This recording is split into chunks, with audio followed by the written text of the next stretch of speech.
오늘 말씀은 마태복음 12장 30절에서 32절까지의 말씀입니다. 나와 함께 아니하는 자는 나를 반대하는 자요 나와 함께 모으지 아니하는 자는 해치는 자니라. 그러므로 내가 너희에게 이르노니 사람에 대한 모든 죄와 모독은 사하심을 얻되 성령을 모독하는 것은 사하심을 얻지 못하겠고, 또 누구든지 말로 인자를 거역하면 사하심을 얻되 누구든지 말로 성령을 거역하면 이 세상과 오는 세상에서도 사하심을 얻지 못하리라. 아멘. 좋은 아침입니다. 어제 보니 영신여고가 방학을 했네요. 한동안 학교가 좀 조용할 것 같습니다. 그동안 학생들을 배려하느라 예배당 잘 못 나오셨던 분들 있다면 이제 마음껏 나오셔도 되겠습니다. 또 이번 주 토요일에는 주일학교가 성경학교를 합니다. 우리 아이들이 말씀으로 성장하고 목사님과 선생님들 모두 행복한 은혜의 시간 되도록 기도해 주시기 바랍니다. 오늘 본문 말씀은 앞에서 나온 바알세불 논쟁과 연결되는 부분이 있습니다. 무슨 내용이 있었나요? 예수님께서 귀신 들려 눈 멀고 말 못하는 자를 고쳐주시는 내용이 있었습니다. 그런데 그 똑같은 사건을 보면서 시기 질투에 사로잡혔던 바리새인들이 생겼습니다. 자, 예수님을 안 믿으니 예수님이 하신 모든 말씀을 거부하게 되고요. 예수님께서 행하신 모든 일들을 부정하게 되는 것입니다. 바리새인들은 예수님을 향해 사탄과 공모했다라고 몰아세웠습니다. 그때 예수님은 자, 한번 생각해봐라. 아무리 그렇다 하더라도 같은 뼈끼리 싸우는 경우가 어디 있겠느냐. 그렇게 만약 싸우게 된다면 그 나라가 망하지 않겠느냐라고 말씀하셨습니다. 그러시면서 내가 사탄을 제어하는 것은 곧 하나님 나라를 확장하는 의미가 있는 것이다. 그러니 너희가 믿지 않는 것이 진짜 큰 문제가 되는 것이다. 라고 반박하셨습니다. 자, 그리고 나서 오늘 본문 30절에서 나와 함께하지 않는 자는 나를 반대하는 자요 나와 함께 모으지 않는 자는 해치는 자다라고 말씀하십니다. 이게 무슨 말씀일까요? 예수님에 대한 태도에는 중간지대가 없다라는 뜻입니다. 즉 생명과 죽음에 있어서 중간 단계는 없다는 것입니다. 그러니 누구든지 예수를 믿는 자든가 아니면 안 믿는 자가 되는 것입니다. 이런 점에서 예수님은 바리새인들을 가리켜 예수님을 반대하는 자, 즉 구원받지 못한 자라고 선언해 버리신 것입니다. 이어서 예수님은 성령 모독죄와 성령 거역죄에 대해서 말씀하십니다.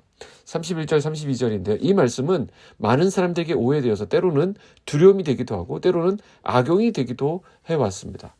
혹 목회자한테 반기를 들거나 목회에 방해가 되는 어떤 일들을 하면 또는 그런 말을 하면 성령을 거역하는 죄라고 몰아세웠던 것입니다.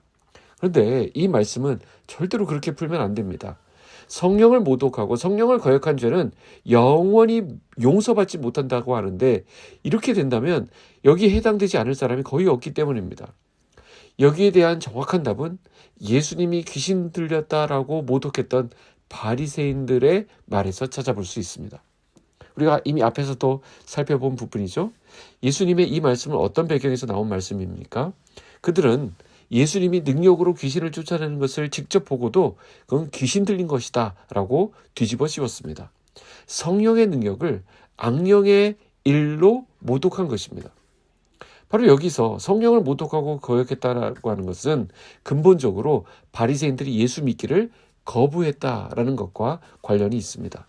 그러므로 이 본문의 말씀은 그 대상이 뚜렷하다는 것이죠. 즉 그들의 믿지 않는 모습에 해당하는 말씀입니다. 성령님은 예수님을 계시하고 거듭나게 하는 사역을 하십니다. 그렇기 때문에 예수를 믿지 않는다라고 하는 것은 어떤 의미에서 성령의 이 사역을 거역한 것입니다. 그러므로 예수님을 구원자로 믿는 사람들에게는 31절, 32절에 나오는 성령 거역의 죄가 적용되지 않습니다. 베드로도 예수님을 부인한 적이 있었죠.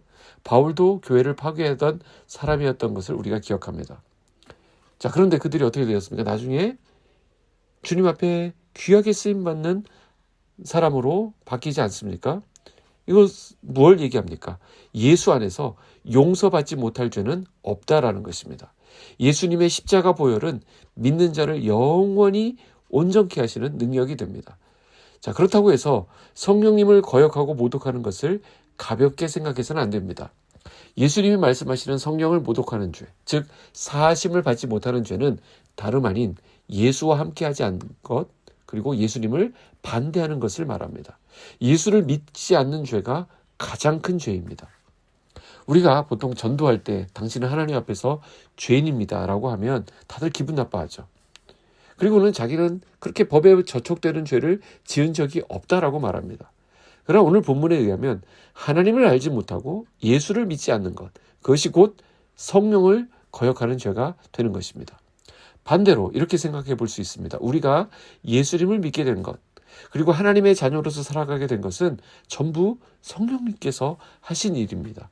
성령의 가장 중요한 역할이 우리로 하여금 예수를 믿게 하는 일이니까요. 성령님이 아니고는 우리가 예수님을 주라고 고백할 수 없습니다. 자, 이것을 분명하게 정리했으면 합니다. 예수를 주로 고백하고 예수님을 나의 구주로 믿는 우리는 성령 모독하는 죄를 짓지 않습니다.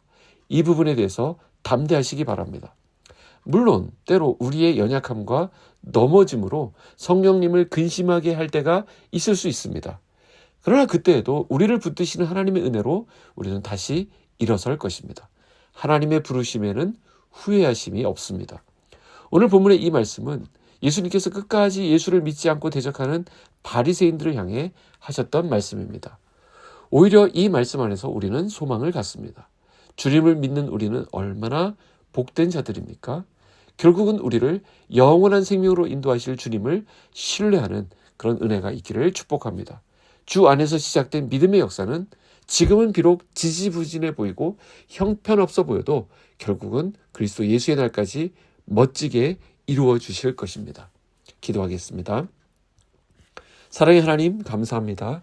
우리에게 예수 그리스도를 통한 영생을 허락하시고 존귀한 하나님의 자녀 삼아주셔서 감사합니다. 예수를 믿는 것이 얼마나 큰 축복이고 감사인지 새삼 깨닫습니다. 오늘의 나의 모습을 볼 때 한심하고 불안해 보이는 것 같아도 우리를 통해 주님의 아름다운 뜻을 이루어 가실 것을 믿습니다. 주님 안에 소망을 두고 오늘을 살아가게 하여 주시옵소서. 구원의 확신 가운데 나의 삶이 세워져 가게 하여 주시옵소서. 우리의 삶을 축복하시고 놀라운 일을 이루실 주님을 기대합니다. 오늘 이후로 나의 삶을 통해 구원의 역사가 나타나기를 원합니다. 나의 말, 나의 행동을 통해 예수 믿는 자들이 많아지게 하여 주시옵소서. 예수님의 이름으로 기도하옵나이다. 아멘.